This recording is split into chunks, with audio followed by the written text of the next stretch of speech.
Graça e paz, amada igreja.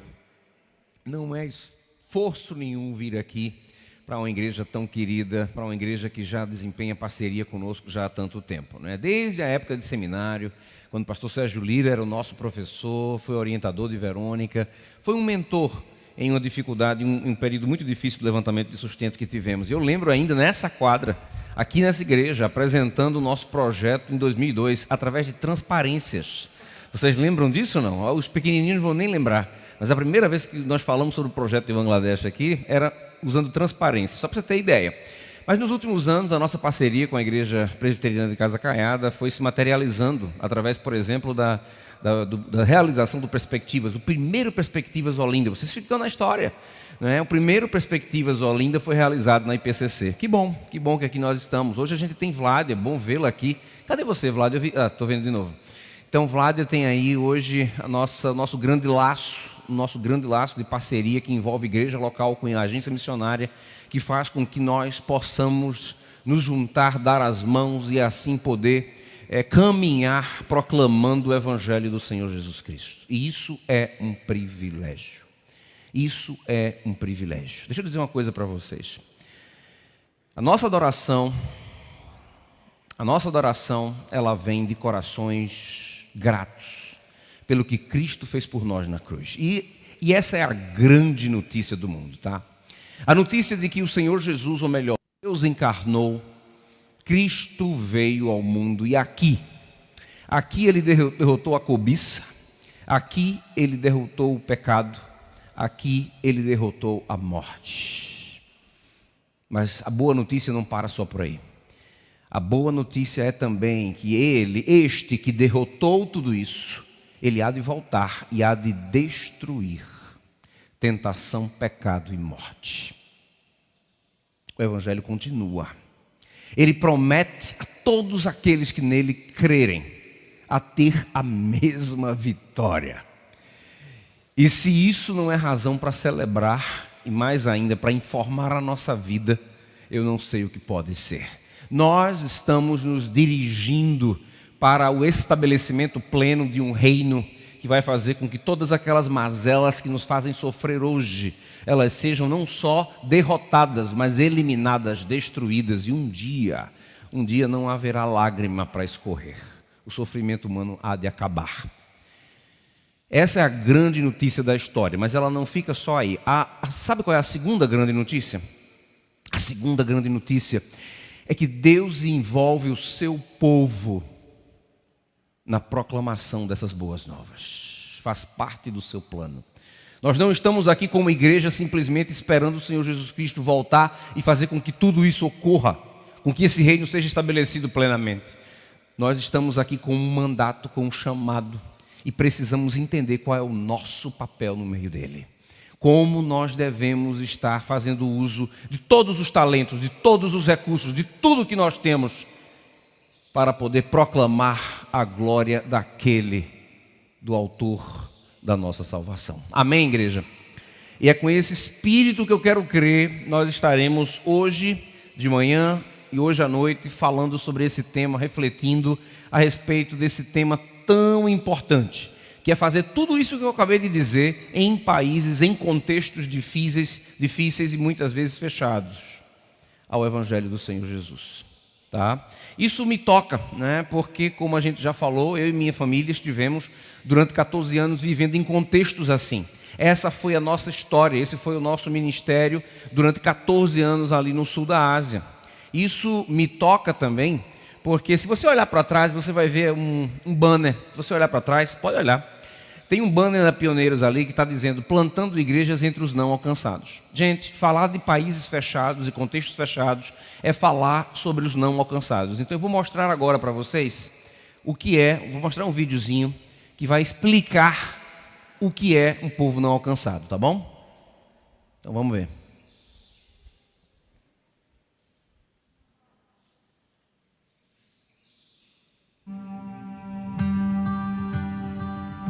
O que é um PNA? PNA é uma abreviação para povos não alcançados, mas para entender o que isso significa, devemos primeiro analisar a palavra povos. Quando Jesus disse a seus discípulos: ide e fazei discípulos de todas as nações, as palavras gregas que ele usou eram tha ethne, que significa todos os grupos étnicos ou povos. Então, o que é um povo? Um povo é basicamente um grupo de indivíduos que têm uma mesma história, língua, crença e identidade.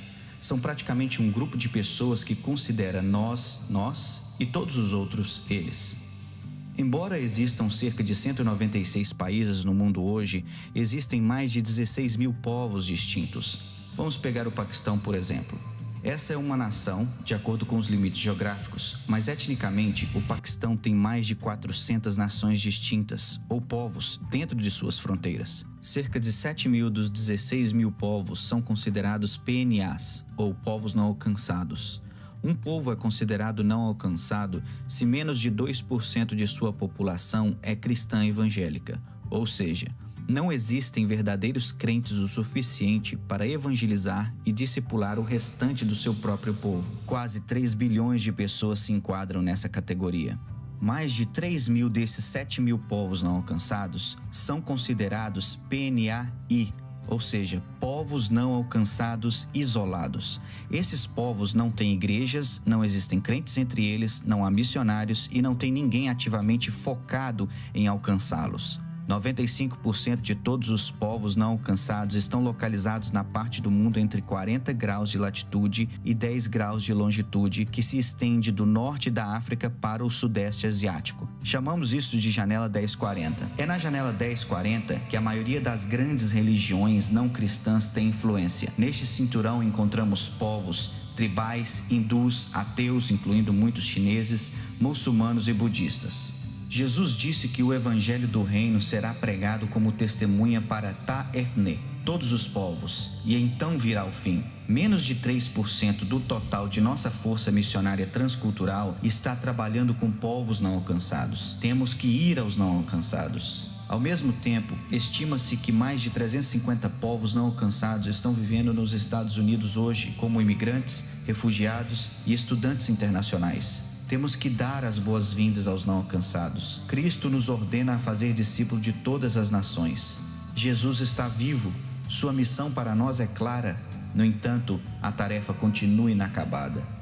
Juntos podemos mudar isto.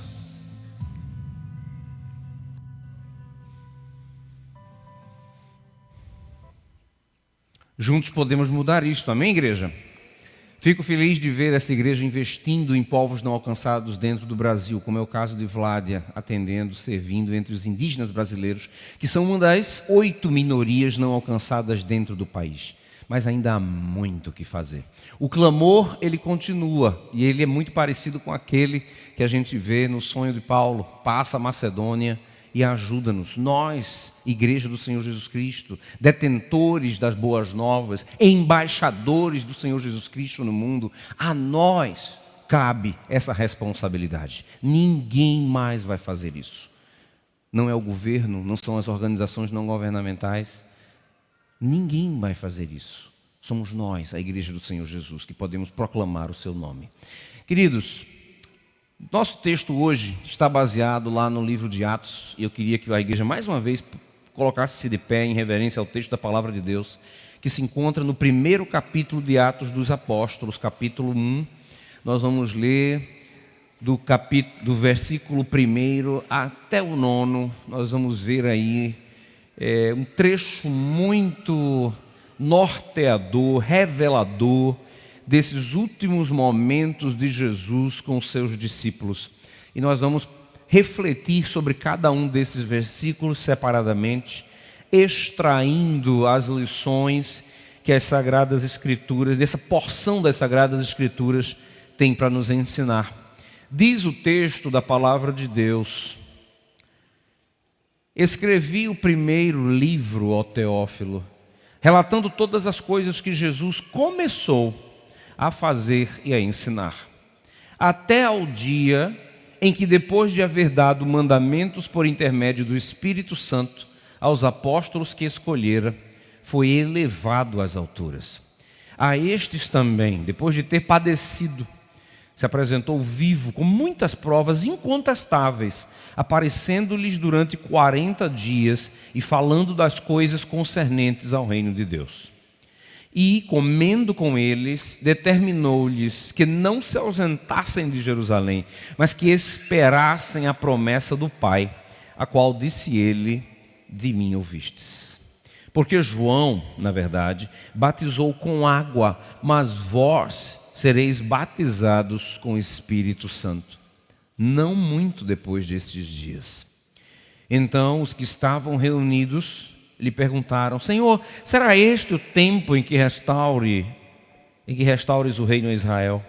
Respondeu-lhes: não vos compete conhecer tempos ou épocas que o Pai reservou pela sua exclusiva autoridade, mas recebereis poder ao descer sobre vós o Espírito Santo, e sereis minhas testemunhas, tanto em Jerusalém como em toda a Judéia e Samaria, e até aos confins da terra. Ditas estas palavras, foi Jesus elevado às alturas, à vista deles, e uma nuvem o encobriu dos seus olhos. Senhor nosso Deus, graças te damos pelas sagradas escrituras, que nos instruem, que nos alertam, que nos exortam e que nos ensinam. Ajuda-nos, através da ação do Teu Espírito Santo aqui hoje, a aprender tudo aquilo que nós temos a ser ensinados pelas Sagradas Escrituras nessa porção que lemos. Assim nós te pedimos e oramos no nome precioso do Senhor Jesus Cristo. Amém. Podeis assentar, queridos.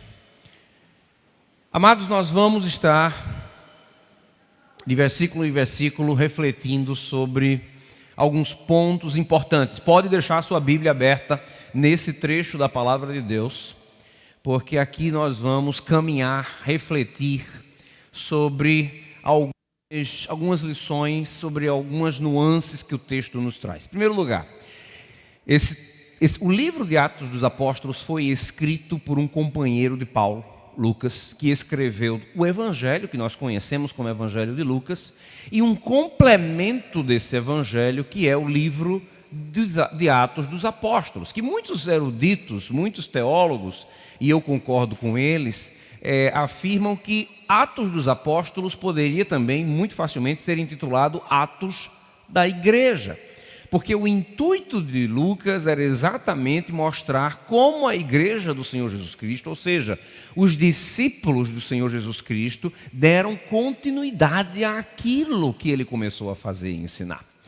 O versículo 1 vai nos dizer isso, né? Lucas, dirigindo-se a esse amigo Teófilo, ele vai dizer que escrevia a respeito de tudo que Jesus começou a fazer e ensinar, no primeiro livro, o Evangelho. Chama a atenção, gente, o fato de que ele está dizendo o quê?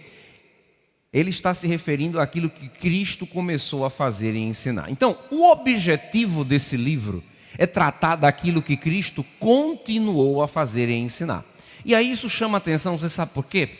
Porque o livro de Atos dos Apóstolos, ele tem 28 capítulos. E Jesus Cristo, ele é assunto aos céus 8 versículos depois desse. Ora, se já no 9º versículo desse livro que tem 28 capítulos, Jesus Cristo, ele é assunto aos céus, como é que a gente pode estar falando da continuidade, do relato, da narrativa de Atos dos Apóstolos como a narrativa daquilo que Cristo continuou a fazer e ensinar? Ora, a gente só pode estar falando sobre isso se nós estivermos pensando sobre aqueles que Cristo comissionou para continuar aquilo que ele começou. Percebem aqui? Então, quando nós estamos olhando para o livro como um todo de Atos dos Apóstolos, nós estamos falando sobre os atos da igreja depois que o Senhor Jesus Cristo foi assunto aos céus. O fato é que, versículo 2, até o dia em que foi elevado aos céus, depois de ter dado, versículo 9, isso vai acontecer, depois de ter dado instruções por meio do Espírito Santo aos apóstolos que havia escolhido. O Espírito Santo é a chave aqui, é a chave que vai nos explicar a ação dessa continuidade. Sim, Cristo continua a fazer e a ensinar através do Espírito Santo que habita na sua igreja. Então nós, como igreja do Senhor Jesus Cristo, nós não fazemos nada sozinho, ou melhor, nós até podemos fazer, mas não podemos fazer nada relacionado a valores espirituais, nada com frutos eternos que possamos fazer sem a ação do Espírito Santo de Deus. Então o Espírito Santo Consolador, o mesmo Espírito que que Cristo já tinha prometido, que Cristo já tinha profetizado a respeito, ele havia de ajudar a igreja e dar continuidade. Vocês lembram que Cristo, em um momento do seu ministério com os apóstolos, vocês lembram que ele promete estar com os apóstolos até o final dos tempos? É uma promessa, e isso acontece como? Através do Espírito Santo de Deus. Então o Senhor Jesus continua conosco, ele continua com a sua igreja, ele continua com seus discípulos através do Espírito Santo. Espírito este com o qual nós precisamos nutrir uma relação que vai além do cognitivo, que vai além do conhecimento, uma relação que todos os dias precisamos estar alimentando, porque é desse Espírito que nós recebemos tudo o que precisamos para dar continuidade à nossa missão, à nossa grande comissão. Opa, joia, de vez em quando estou perdendo o eco aqui.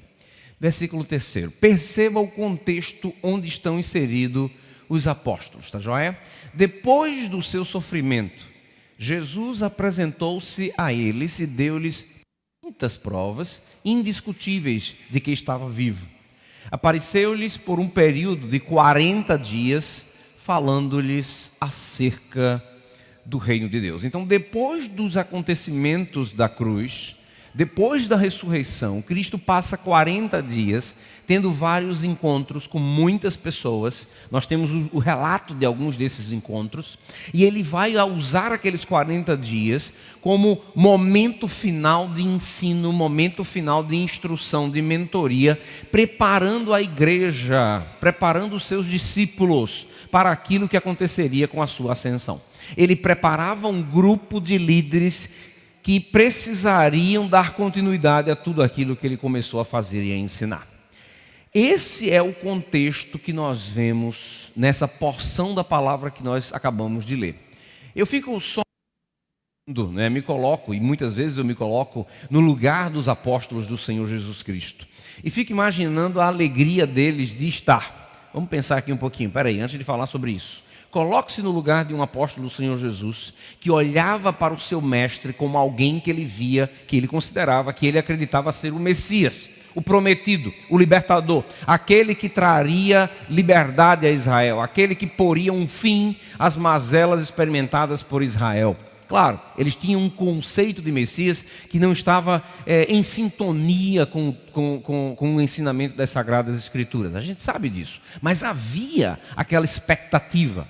E de repente, aquele Messias é visto pelos seus apóstolos pregado numa cruz. É enterrado pelos seus apóstolos. Os apóstolos ficam desnorteados. A gente sabe, a gente percebe. Pedro nega 3 vezes. Aquele que menos de 24 horas antes, ele dizia que estava pronto para ir aonde quer que ele fosse. Os apóstolos ficam desnorteados. A cruz traz frustração. A cruz traz quebra de sonhos. A cruz traz uma série de sentimentos que, claro, fizeram com que os apóstolos não soubessem bem o que fazer. E aí, de repente, vem a notícia, o rumor de que Cristo havia ressuscitado. E devagarzinho ele começa a se mostrar, a se encontrar, e aquilo que era frustração, decepção, vira uma enorme alegria. Já imaginaram isso aqui? De repente, você está, e como diz aqui esses versículos, fazendo uma refeição com aquele que você viu morrer, com aquele que você enterrou. Ele venceu a morte. E aqui estão eles reunidos. Diz os versículos 4 e 5. Certa ocasião, enquanto comia com ele, esta ordem: não saiam de Jerusalém, mas esperem pela promessa de meu Pai, da qual lhes falei. O Espírito Santo, tá, gente? Pois João batizou com água, mas dentro de pouco... E vocês serão batizados com o Espírito Santo. Há um outro momento do ministério de Jesus onde ele faz uma afirmação muito interessante, curiosa. Ele diz que até João Batista nenhum profeta foi tão honroso, honrado como João. Mas que dentro do reino que ele estava fundando, o menor dentro do reino seria maior do que João. Isso porque o Espírito Santo passaria, depois de Pentecostes, a habitar a sua igreja. O relacionamento com o Espírito Santo de Deus é uma prerrogativa da igreja do Senhor Jesus Cristo.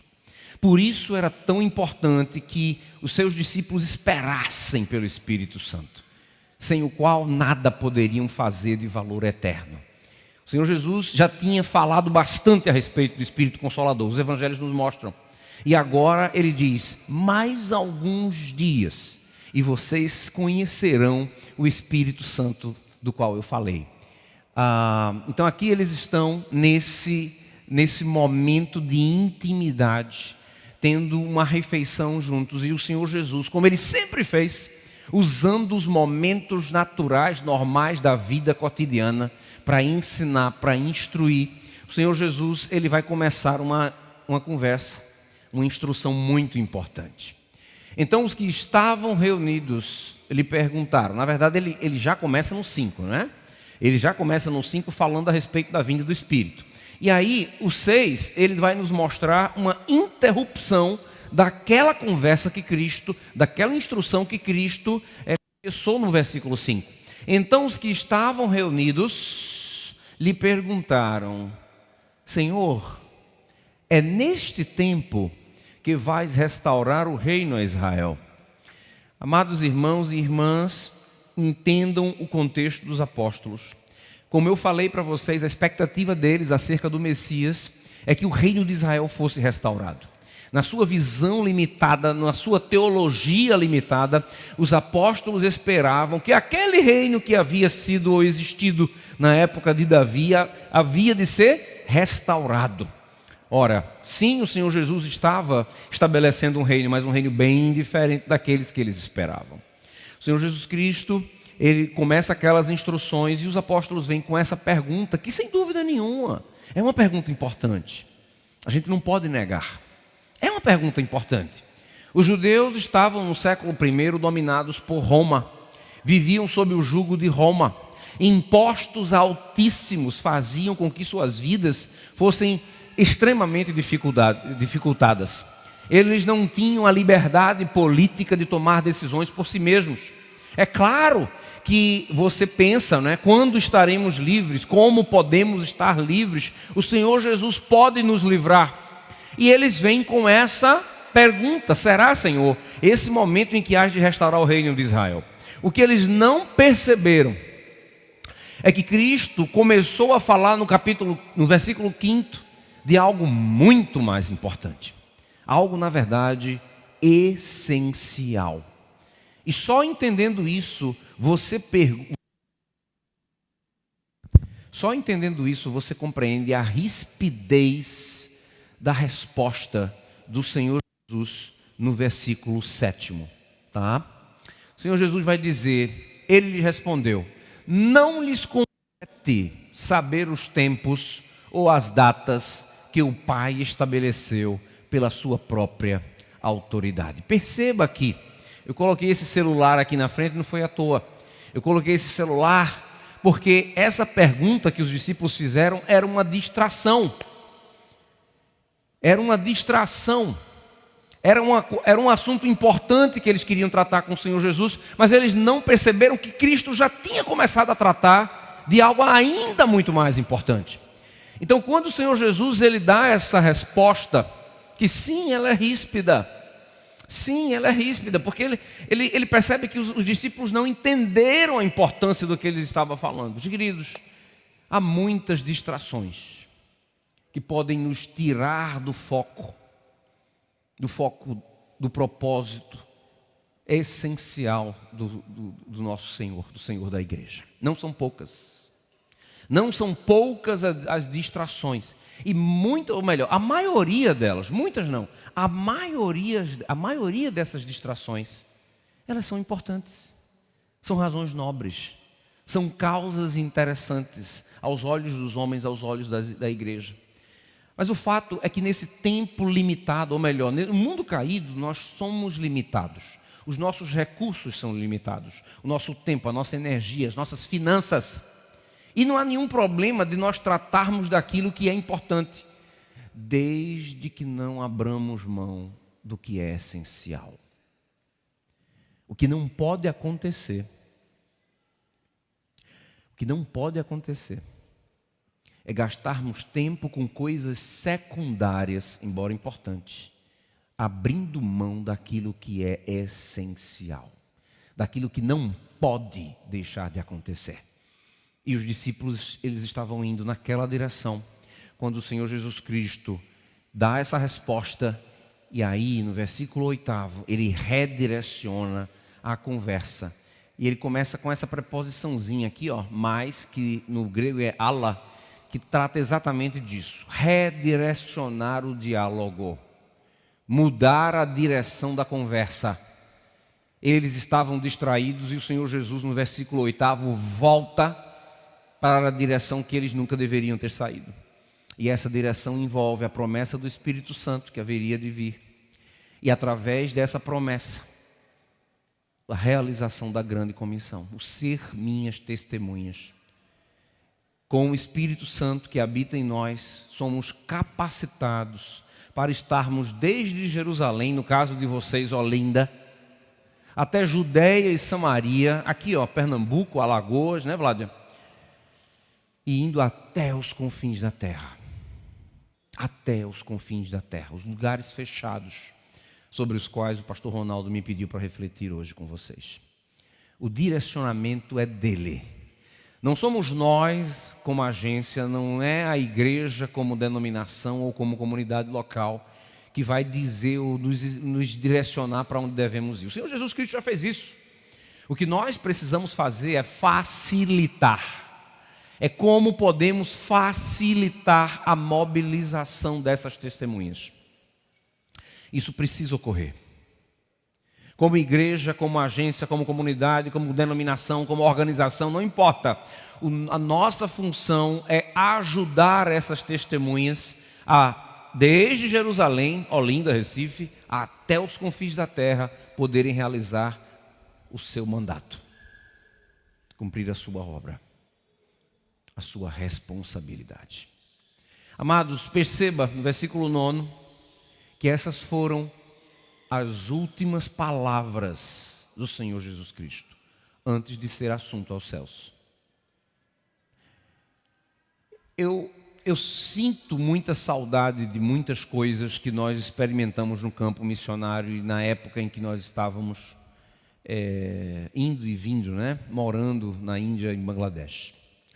Mas tem algumas coisas que eu não sinto falta alguma. Uma delas, as despedidas.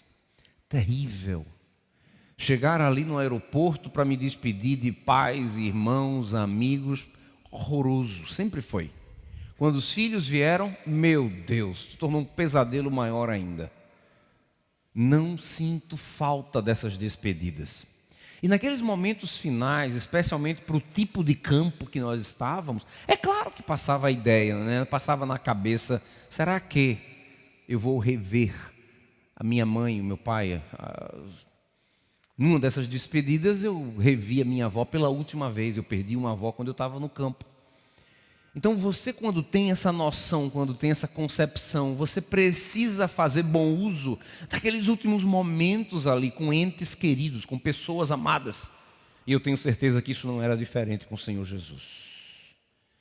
Então eu tenho certeza que Cristo remiu aqueles últimos momentos com seus discípulos, guardando aquilo que era mais importante para dizer naqueles momentos finais, de forma que os seus discípulos pudessem lembrar daquilo que era essencial.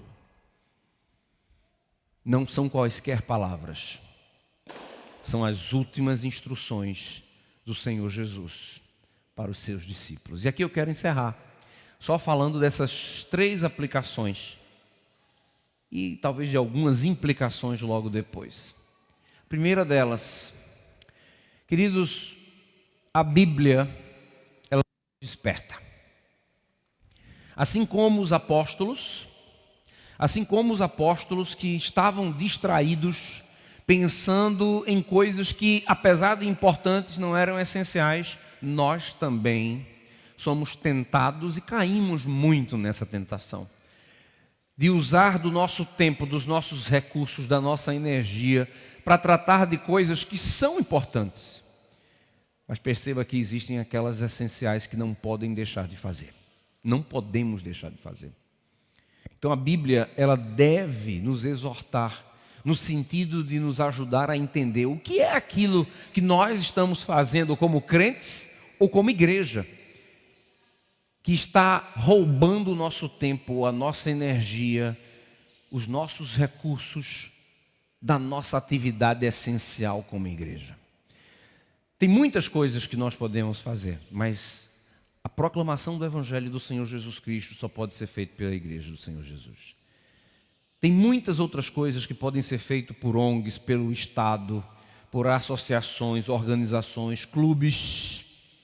Mas a proclamação do Senhor Jesus, de Jerusalém até os confins da terra, só a igreja pode fazer. Essa responsabilidade é nossa, ninguém tira. E só nós podemos fazer. Se negligenciarmos isso, eu temo que, infelizmente, essa atividade será comprometida. Somos dotados, não se preocupe. Não se preocupe, a ideia talvez assuste, né?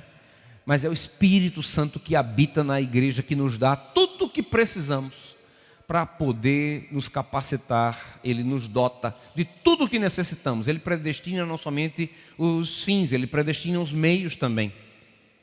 E ele vai fazer com que a gente possa cumprir o nosso papel, desenvolver o nosso papel. Não estamos sozinhos, a missão é dele. O que nós temos é o privilégio, queridos, e é isso que é importante a gente refletir aqui. Mais do que custo, sacrifício é privilégio. O pastor Ronaldo estava mencionando a minha carreira de engenharia, que eu deixei quando fui para o campo. É verdade. Eu lembro de um irmãozinho lá na Igreja das Graças, pastor, que quando me via, ele me conhecia da época e ele vendia produtos da minha área. Então ele me visitava no escritório de engenharia que eu trabalhava. E quando ele soube, porque quando nós processamos o nosso chamado, desde o meu chamado em 96, quando eu entrei no seminário, até 2002, quando fomos embora, nós só fomos apresentar o Sérgio já sabia, né? Mas a igreja só soube um ano antes, em 2001. E quando ele soube, eu lembro desse irmãozinho que chegava para mim e dizia: mas tu vai embora mesmo? Mas tu vai fazer isso mesmo? Tu vai deixar? E aquilo aconteceu uma vez, até é compreensível, né, gente? Mas todas as vezes que ele me via na igreja: mas tu vai embora mesmo? Mas tu vai fazer isso mesmo? E a ideia que passa é exatamente essa. É de que você vai deixar uma carreira que te dá conforto, estabilidade, para ir para um local onde você não sabe nem se você vai voltar vivo. E essa lógica humana, gente, está longe de ser parte da economia de Deus. Porque eu posso dizer uma coisa para vocês. Eu não teria hoje a intimidade, a proximidade, a paixão que eu tenho por Deus, se eu tivesse naquela minha carreira estável, programável, relativamente sólida, que eu tinha naquela minha jornada como engenheiro. As dificuldades do campo, o sacrifício, o preço, tudo isso é verdade. Mas o que as pessoas não percebem é que tudo isso é colocado na panela que Deus faz. Ou melhor, não usar nem panela. Tudo isso é colocado na forja que Deus usa para tratar do nosso caráter, da nossa relação com Ele. E essa forja, nem Mastercard paga, quanto mais uma carreira de engenharia. Percebem aqui? Quando nós nos engajamos na missão dEle, somos nós também que ganhamos desenvolvendo o nosso relacionamento com Ele. E aí Ele vai nos direcionar. Perceba, não é uma questão de si. Você hoje aqui como cristão, se você entende o discipulado do Senhor Jesus, e aqui eu tenho que fazer uma distinção entre seguidor e discípulo, e aqui eu quero deixar você aqui pensando, você é um seguidor ou é um discípulo de Jesus? Vou dizer aqui a diferença qual é. O seguidor é alguém que gosta, que ouve, é alguém que escuta, que aprende, ok? E fica por aí, é um fã, alguém que gosta do que ouve, do que Cristo ensina, do que a palavra de Deus ensina. Discípulo é muito mais do que isso. O discípulo é um seguidor que está disposto a obedecer. Discípulo tem a ver com obediência. Não basta só conhecer, não basta só saber, precisa conhecer. Precisa obedecer. Então, há uma grande distinção entre seguidores e discípulos. O Senhor Jesus sabia disso. Ele conviveu com seguidores e com discípulos. E graças a Deus investiu naqueles que demonstravam o interesse de não só ouvir, entender, compreender, mas de obedecer. Aqui estamos nós 2000 anos depois. Se você é um discípulo do Senhor Jesus, não é uma questão de se você tem chamado. Você tem o chamado, a questão é onde, é como, é fazendo o quê. Isso você precisa resolver, entender, para poder obedecer. Eu não conheço, eu conheço uma minoria aqui, mas eu afirmo a você, discípulo do Senhor Jesus, que você tem um papel dentro do reino dele. Um papel para ser desenvolvido por você. Ninguém mais vai poder fazer isso. Nem o seu pastor, nem os seus presbíteros.